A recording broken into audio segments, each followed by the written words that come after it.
Si tu aimes filmer tes sessions en caméra embarquée, cette vidéo devrait t'intéresser car je vais te dévoiler quelques conseils et surtout mes accessoires et systèmes préférés pour me filmer. Ça t'intéresse? Alors reste avec moi et je te montre tout ça.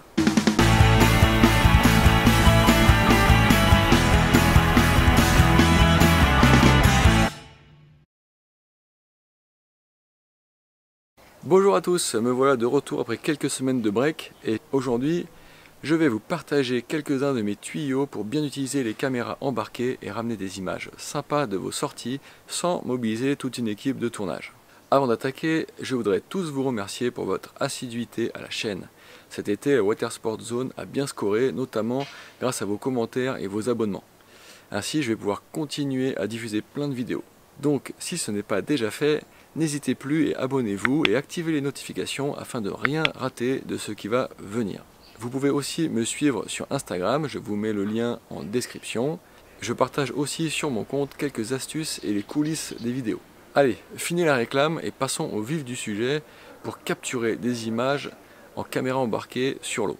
Avant de parler de mes accessoires préférés, permets-moi une petite digression sur les caméras en elles-mêmes. Caméra d'action classique type GoPro ou 360 type GoPro Max ou Insta360, que choisir? C'est une question qu'on me pose souvent, parce que moi en plus personnellement j'utilise aussi bien la GoPro classique qu'une caméra 360 selon mes besoins. Je dois faire à peu près moitié-moitié. Donc aujourd'hui les caméras 360 type Insta360 One X2 ou GoPro Max offrent des possibilités assez bluffantes, si bien que sans doute que si je n'en gardais qu'une, ce serait sans doute une 360. En gros, ces caméras-là, elles peuvent faire tout ce qu'une GoPro classique peut faire et qui nous intéresse au détail près qu'en mode classique, la qualité de l'image reste légèrement inférieure aux dernières GoPro. Et bon, pour YouTube, ça reste tout de même ok. Et en plus, la 360, elle permet d'avoir une vision périphérique, d'effacer la perche ou la fixation, puis d'avoir un angle super large. Après, ce qu'il faut prendre en compte, c'est outre le fait qu'une caméra 360 demandera la plupart du temps un jeu de fixation spécifique pour être bien exploité, il faut aussi considérer que ces caméras demandent de passer pas mal de temps en post-prod via l'appli mobile ou tablette ou même sur l'ordi de manière à sortir des images exploitables. Donc il faut avoir la motivation pour ça, de passer du temps en post-prod, l'envie et aussi le temps, et ça c'est très important à prendre en compte avant de choisir sa caméra. Pour revenir aux accessoires, c'est un sujet hyper important pour ramener les bonnes images. Depuis le temps que je filme un petit peu sur l'eau, j'ai essayé beaucoup de systèmes depuis plusieurs années et pour vous faire gagner du temps, je vous ai fait une sélection de mes indispensables, les accessoires que j'utilise le plus souvent dans mes vidéos. Alors l'accessoire numéro 1, c'est la télécommande étanche, donc comme ce modèle là qui marche pour les GoPro et les GoPro Max. Seul il sert à rien, évidemment, il faut la caméra et puis il faut aussi qu'il y ait une fixation quelque part pour que la caméra soit à distance, parce que si on a la caméra dans la main, pas besoin de télécommande. Mais pour moi c'est quand même l'accessoire numéro 1 à avoir pour éviter les interminables dérochages. Et au perso, sans télécommande, même pas j'envisage de fixer ma GoPro à un endroit où je peux pas la commander manuellement. Donc c'est vraiment mon accessoire indispensable.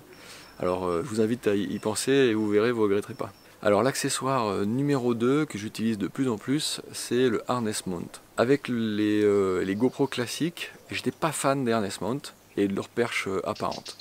Mais depuis que j'utilise les caméras 360, j'ai opté pour ce genre de système et qui offre des perspectives vraiment sympas. C'est vrai que c'est pas discret et qu'on a un peu l'air d'un con avec une tige dans le dos quand on navigue, et encore plus sur la plage, mais une fois de temps en temps, ça passe. À l'origine, je m'étais fabriqué un système donc, que je vous montre ici, là. Voilà, en récupérant des restes d'un système K4, c'est une marque anglaise. Le truc, c'est que ça m'obligeait à... j'avais dû stratifier un peu, bricoler, mais ça m'obligeait surtout à trimballer un harnais dédié. Et puis ensuite, j'ai découvert le système Harness Mount Design, qui est démontable et donc qui s'adapte sur n'importe quel harnais dorsal. Donc voilà, avec sa perche et aussi sa fixation dans l'axe, un point clé pour les caméras 360 afin que la perche s'efface. Donc ce système, il présente en plus l'avantage de pouvoir orienter la perche de différentes manières. Là on voit qu'elle est orientée, alors que je me mette dans le bon sens, là on voit qu'elle est orientée sur le côté, et en fait on peut aussi la mettre dans l'axe ou sur l'autre côté. Juste sur celui-là il faut un petit outil, mais ils vont de Harnessment Design à travailler sur un système pour pouvoir le régler à la main, sur l'eau, même derrière soi à l'aveugle. Donc voilà, je vous le montre sur le système suivant, parce que j'ai un autre proto.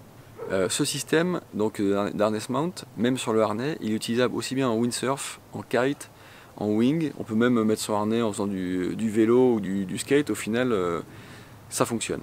Yvon, qui est hyper passionné, il a aussi développé un système pour les sports sans harnais. Donc cette fois, c'est avec une sangle lombaire. C'est quelque chose qui est quand même un petit peu moins encombrant que le harnais.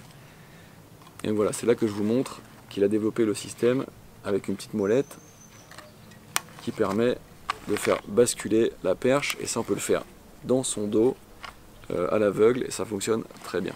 Pour le système Harnessment Design, c'est sûr qu'il y a moyen de se bricoler des trucs tout seul. C'est sûr qu'il n'est pas donné, mais franchement moi c'est mon accessoire préféré. Et en plus c'est pensé, fabriqué en France par Yvon, un gars super passionné, donc moi je vous le recommande vivement. Et je vous mets le lien sur son site ci-dessous en description. Et une fois encore, avec ce genre de système et une 360, il faut mieux avoir la télécommande, sinon on se récupère des heures de rush et là c'est la misère à traiter. Troisième accessoire que j'utilise beaucoup, c'est la poignée flottante. Là c'est un accessoire très classique, donc voilà, très classique, qui existe dans de différents fournisseurs, différentes marques. C'est super pratique, je l'utilise à terre mais aussi sur l'eau. En fait je le glisse souvent dans le rabat du front zip de ma combi, et comme ça je l'ai à portée de main, je peux filmer quand j'en ai besoin sans qu'elle me gêne le reste du temps. En vérité ce sera surtout pour filmer les copains, mais en s'arrêtant par exemple, mais ça peut aussi marcher en mode selfie quand on est bien stable, par exemple si on a une bonne maîtrise en kitefoil, en windfoil. En wing c'est un peu plus compliqué parce que c'est vrai que naviguer à une main c'est pas forcément évident, mais on sait jamais, ça peut marcher. En tout cas cette petite technique, la caméra dans la combi, moi j'utilise très fréquemment. Alors je poursuis avec un quatrième accessoire que j'utilise surtout en windsurf, c'est le Flymount Windsurf, donc qui est ici là. Je mets devant moi, peut-être qu'on verra mieux par rapport à l'ombre. Et en fait c'est une pince à l'ouverture modulable avec une molette qui permet d'être fixé par exemple sur le mât ou sur le wishbone en windsurf pour avoir des angles sympas. Donc voilà, c'est un truc fiable que j'utilise depuis plusieurs années et qui ne m'a jamais trahi, donc je recommande aussi. Petit conseil, c'est d'utiliser le mode Super View sur votre GoPro pour avoir un angle bien large, de bien vérifier votre cadrage et aussi de bien serrer l'attache ici là pour que au premier clapot ou à la suite du clapot en windsurf, la caméra ne bascule pas et que votre cadrage soit perdu. Puis encore une fois, dans le mât en windsurf, la télécommande est vraiment recommandée. Alors le cinquième accessoire que j'utilise quotidiennement, ça va être la perche télescopique trépied pour caméra 360.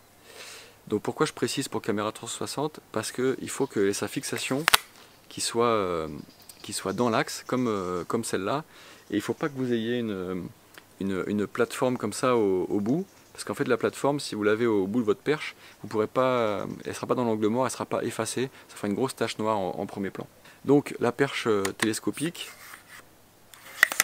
voilà, et qui peut aussi se poser donc en mode trépied, donc celle-là elle s'ouvre comme ça. Je l'utilise depuis que j'ai une caméra 360 car il faut éloigner un peu la caméra de soi pour que ça marche bien. Donc celle-là avec son trépied et sa longueur télescopique est très polyvalente. Je peux l'accrocher à plein d'endroits sur mon gréement de windsurf, dans le wishbone par exemple, ou sur ma wing, sur le boudin avant grâce au poignet, sur l'arrière du boudin quand j'ai un wishbone. Il y a plein de solutions. Pour l'attacher, on peut scotcher, mais on peut aussi utiliser ce que je fais souvent, des velcro de cheville de combi. On peut aussi la tenir à la main sur l'eau, selon le support qu'on utilise, hein, la tenir à la main un peu comme ça là. Et puis la poser par terre, par exemple sur un spot très offshore où on peut passer très près du bord. et bien, on peut la poser avec la caméra 360, on déclenche à distance avec la télécommande, et puis ensuite on a des images qui peuvent être très exploitables si on arrive vraiment à passer assez près. Et puis dernier point, éventuellement on peut aussi celle-là la ranger dans la combi, comme je vous montrais pour la poignée flottante classique. Donc pour moi c'est un accessoire super polyvalent à terre et sur l'eau, et c'est vraiment un must-have pour quelqu'un qui a une caméra 360. Ensuite, mon sixième accessoire indispensable, celui-là il concerne le kite, c'est mon accessoire pour mettre la caméra dans les lignes de mon kite. Donc celui-là c'est la marque Beast Mount, qui permet de mettre ça dans les lignes sans devoir tout détacher, et donc c'est assez pratique, assez facile à utiliser. Donc là pareil, attention au cadrage, à ne pas laisser traîner votre cam dans les algues au décollage, et aussi évidemment d'utiliser une télécommande pour un dérochage plus fluide. Ensuite une autre fixation que j'utilise souvent, essentiellement en kite mais aussi parfois en wing, ça marche bien pour les downwind. Lorsqu'on a l'aile en fait en drapeau ou en surf par exemple, c'est le mouse mount. Donc celui-là, on le met dans la bouche et on a la caméra ici en dessous. Pas très pratique pour parler. Alors moi ce que je fais, c'est que je mets autour de mon cou un lacet comme ça. C'est bien, comme ça je peux la larguer, je peux le mettre aussi dans ma combi quand j'en ai pas besoin, et puis la mettre en position dans ma bouche lorsque je veux filmer. Donc comme je vous disais, en kite c'est pas mal, puisqu'on a le champ de vue tout le temps dégagé.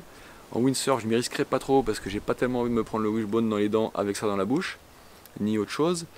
En wing, en downwind, ça peut marcher quand on est en drapeau, je le disais.